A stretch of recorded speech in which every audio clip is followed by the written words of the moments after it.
As I stood at the edge of the river, I couldn't help but think of Antoine and his words of wisdom. Salut, Antoine. C'est que tu fais? He had asked, his voice laced with a mix of curiosity and concern. I had been on the cusp of calling Lara, my friend who shared my passion for the river, when Garrick interrupted me. Salut, Garrick. I replied, my tone a mix of surprise and annoyance. What are you doing? Garrick, ever the jokester, laughed and said, Tas tout gash. Salut, I was just about to call Lara. I shook my head, chuckling. Non, ce n'est pas sympa, ca. I said, trying to convey the complexity of the situation. Garrick grinned mischievously. Bon, tu vois, c'est cette rivière au bout du monde, he said, his eyes sparkling with excitement. Tu la vois? I nodded, and he continued, this river, it's the Tarn. We're in Loser. And that's where I met Lara, la nymphe du Tarn. I raised an eyebrow, intrigued by the tale. Elle n'invente du Tarn, Garrick said, his voice low and mysterious. I'll tell you the story because it's a legend, a Brantesque legend. As we walked along the riverbank, Garrick began to recount the tale of Pierre, a young shepherd who had lived in the region centuries ago. Pierre had a special gift, he could play the flute with unparalleled skill. Every evening, he would come to the Tarn's gorges to play his flute, entranced by the beauty of the river and the nymphs that dwelled within. One day, as Pierre played his flute, a magnificent aquatic goddess emerged from the depths of the Tarn. Her name was Alara, and she was captivated by the enchanting music. She proposed a deal to Pierre. If he would play his flute every evening in the gorges, she would reward him with a treasure beyond measure.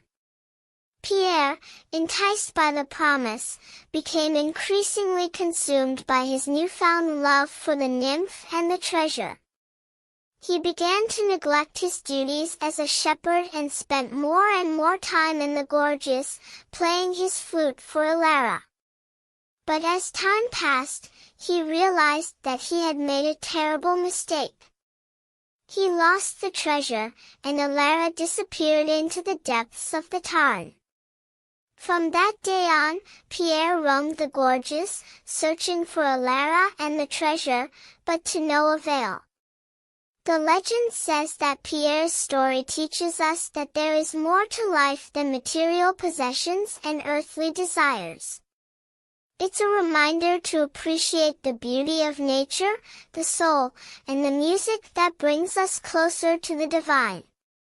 As we continued our journey, Garrick and I found ourselves at the edge of the Tarn, surrounded by the breathtaking beauty of the gorges. We floated effortlessly on the paddle, taking in the sights and sounds of the river. The silence was almost palpable, broken only by the gentle lapping of the water against the rocks. Suddenly, Garrick pointed to the sky. "Regarde, Gary! Les voitures!" he exclaimed, his eyes shining with excitement. We watched in awe as the majestic birds of prey soared overhead, their wings spread wide. As we paddled further downstream, Garrick regaled me with stories of the voitures, their habits and habitats. He spoke of the voitures fauve, with their striking golden plumage, and the voitures moine, with their distinctive black markings. As the sun began to set, Garrick and I decided to take a break and rest our weary bodies.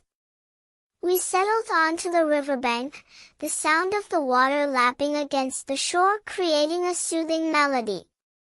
As we sat there, I couldn't help but think of the story of Pierre and Alara. It was a reminder that there is more to life than the material world, that the beauty of nature and the music of the soul can bring us closer to the divine. And so, as the stars began to twinkle in the sky, Garrick and I made our way back to the village, our hearts filled with the magic of the Tarn and the legend of Pierre and Alara.